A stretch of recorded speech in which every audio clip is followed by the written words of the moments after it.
ಕರೆದಿದ್ರಂದ್ರೆ ನಮ್ಮ ಹೆಸರು ಹಾಕ್ಸಿದ್ರು ಅಂದ್ರೆ ಏನು ಸ್ವಾಮಿಗಳ ನಿಮ್ಮದು ಆಮಂತ್ರಣ ಐತ್ಲ ಮತ್ತು ಅಲ್ಲಿ ಬರ್ರಿ ಅನ್ನೋರು ಇವರು. ನನಗೆ ಈ ಹೆಣ್ಮಗಳು ಮಾತಾಡಿದ ಮ್ಯಾಗ ನನಗನಿಸ್ತು ಸಾಕ್ಷಾತ್ ಮಲ್ಲಯ್ಯ ಅಂತ ನಾನು ಬಾಯಿಲಿ ಹೇಳೋದು ಅಲ್ಲ, ಸಾಕ್ಷಾತ್ ನಡೆದಾಡೋ ಮಲ್ಲಯ್ಯ. ಈ ಮಲ್ಲಯ್ಯನ ಹೊಟ್ಟೆಯಾಗ ನಮ್ಮ ಬಂಡಿಗಣಿ ಮುತ್ತ ನನಗೆ ವಿಚಿತ್ರ ಆಕತ್ತಿದ್ದು. ಸೋಮವಾರ ದಿವಸ ಬೆಲ್ಲ ಕಾಣ್ಲಾರ್ದ ದೇವ್ರುಗಳು ಎಷ್ಟು ಮಂದಿ ಎಷ್ಟಿಲ್ಲ. ಎಷ್ಟೋ ಮಠಗಳೊಳಗೆ ಸೋಮವಾರ ದಿವಸ ನಾವು ಒಂದು ಹಾರ ಹಾಕಬೇಕಾದ್ರೆ ವಿಚಾರ ಮಾಡ್ತೀವಿ.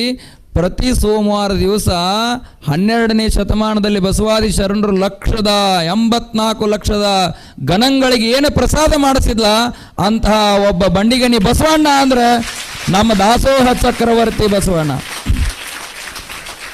ಇದು ಅಷ್ಟು ಸರಳ ಅಲ್ಲಿದೆ.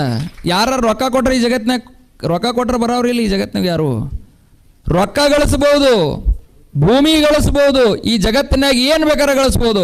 ಆದ್ರೆ ಜನರ ಮನುಷ್ಯನೊಳಗೆ ನಮ್ಮಪ್ಪ ಅನ್ನುವಂಗೆ ಗಳಿಸೋದಿಲ್ಲ. ಅದು ಯಾರ ಕಡೆ ಸಾಧ್ಯ?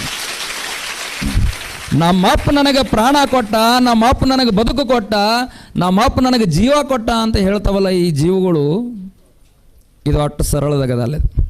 ಇದು ನನಗೆ ಅವ್ರ ಮಠಕ್ಕೆ ಬಂದು ಅವ್ರ ಮುಂದೆ ಹೇಳ್ಬೇಕು ಅನ್ನೋ ಸಂಬಂಧ ಹೇಳಾಕ್ತಿಲ್ಲ. ನಾ ಮೊದಲೇ ಹೇಳಿನಿ, ಕೊನ್ನೂರಿಗೆ ಬಂದ್ರೆ ಅವ್ರು ನಾನು ನೋಡಿದಿಲ್ಲ, ನಾ ಅವ್ರು ನೋಡಿಲ್ಲ. ಅವ್ರು ಬರ್ತಾರೆ, ಅಲ್ಲಿ ಕರಿಯಪ್ಪನ ನೋಡ್ತಾರೋ, ಅಲ್ಲಿ ನಮಸ್ಕಾರ ಮಾಡ್ತಾರೋ ಹೊಕ್ಕಾರ. ಆದ್ರೆ ನನ್ನದ್ರೊಳಗೆ ನಾ ಇರ್ತಾನೋ, ಅವ್ರೊಳಗೆ ಅವರೇ ಇರ್ತಾರೆ. ಆದರೆ ಇಲ್ಲಿ ಯಾಕೆ ಇದನ್ನು ಹೇಳಕತ್ತೀನಿ ಅಂತಂದರೆ, ಇದು ಇವತ್ತು ನನಗೆ ಕಂಡಿರುವಂಥ ಒಂದು ಸಂದರ್ಭ. ಅಂತಹ ಅನ್ನದಾನ ಚಕ್ರವರ್ತಿಗಳಿಗೆ ಈಗ 64-68 ಪ್ರಶಸ್ತಿಗಳು ಬಂದಾವ ಅಂತ ಹೇಳಿದ್ರು ನಮ್ಮ ಸರ್. 69 ಪ್ರಶಸ್ತಿಗಳು ಬಂದಾವು. ಎಲ್ಲಿಂದ ಅಂದರೆ 2013ದಿಂದ. ನಾನು ಶ್ರೀಶೈಲದ ಮಲ್ಲಯ್ಯ ಅಂತ ಇವ್ರಿಗೆ ಯಾಕೆ ಕರಿತೀನಿ ಅಂತಂದರೆ, ಇಷ್ಟೆಲ್ಲ ಓದಿ ಬಂಗಾರದ ಪದಕ ತಗೊಂಡು ಡಾಕ್ಟರೇಟ್ ಮಾಡಿದಂಥ ಮನುಷ್ಯ ಇಂಥ ಗುರುಗಳ ಹಿಂದೆ ಬೆನ್ನು ಹತ್ತಿ ನಾಯಿ ತಿರುಗಿದಂಗೆ ನಾ ಯಾಕೆ ತಿರುಗ್ತೀನಿ ಅಂತಂದರೆ, ಅವರು ಇಂಥ ವ್ಯಕ್ತಿ ಮುಂದೆ 69 ಪ್ರಶಸ್ತಿಗಳನ್ನು ತಗೋಬಹುದು ಅನ್ನೋದನ್ನು ಮೊದಲ ಗೊತ್ತು ಮಾಡಿಕೊಂಡು ದಾಸೋಹ ಚಕ್ರವರ್ತಿ ಅಂತ ಪ್ರಶಸ್ತಿ ಕೊಟ್ಟಾರಲ್ಲ. ಅದಕ್ಕೆ ಇದು ಕೆಂಪು ಹುಲಿ ಇವತ್ತು ಬಂದು ಕೂತಲ್ಲ ನಿಮ್ಮ ಮುಂದೆ. ಈ ಹುಲಿ ಮೊದಲ ಗೊತ್ತು ಮಾಡಿರ್ತೈತಿ, ಇದು ಯಾರ್ಯಾರು ಎಲ್ಲೆಲ್ಲಿ ಹೆಂಗೆ ಕೆಲಸ ಮಾಡ್ತಾರೋ ಅನ್ನೋದು ಗೊತ್ತು ಮಾಡ್ಕೊಂಡು ಅನ್ನದಾನ ಮಹಾಸ್ವಾಮಿಗಳವರು ಚಕ್ರವರ್ತಿ ಅನ್ನದಾನೇಶ್ವರ ಮಹಾಸ್ವಾಮಿಗಳು ಏನದಾರಲ್ಲ, ಅವರು ಆಟ ಸರಳ ಈ ಸ್ವಾಮಿಗಳ ಹಿಂದೆ ಬೆನ್ನು ಹತ್ತಿ ಹೋಗೋರಲ್ಲ.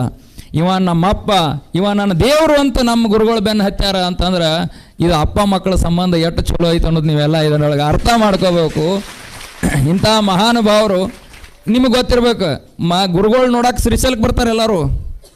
ಪ್ರಧಾನಮಂತ್ರಿ ಬರ್ತಾರೆ, ಮುಖ್ಯಮಂತ್ರಿ ಬರ್ತಾರೆ, ರಾಷ್ಟ್ರಪತಿಗಳು ಬರ್ತಾರೆ. ಯಾರ್ಯಾರು ನಮ್ಮಂಥ ಭಕ್ತರು, ನಮ್ಮಂಥ ಸ್ವಾಮಿಗಳು ರಗಡು ಮಂದಿ ಇವ್ರ ಹತ್ರ ಹೋಗಿ ಹೂವಿನ ಹಾರ ಹಾಕ್ಸ್ಕೊಂಡ್ಬರ್ತಾರೆ.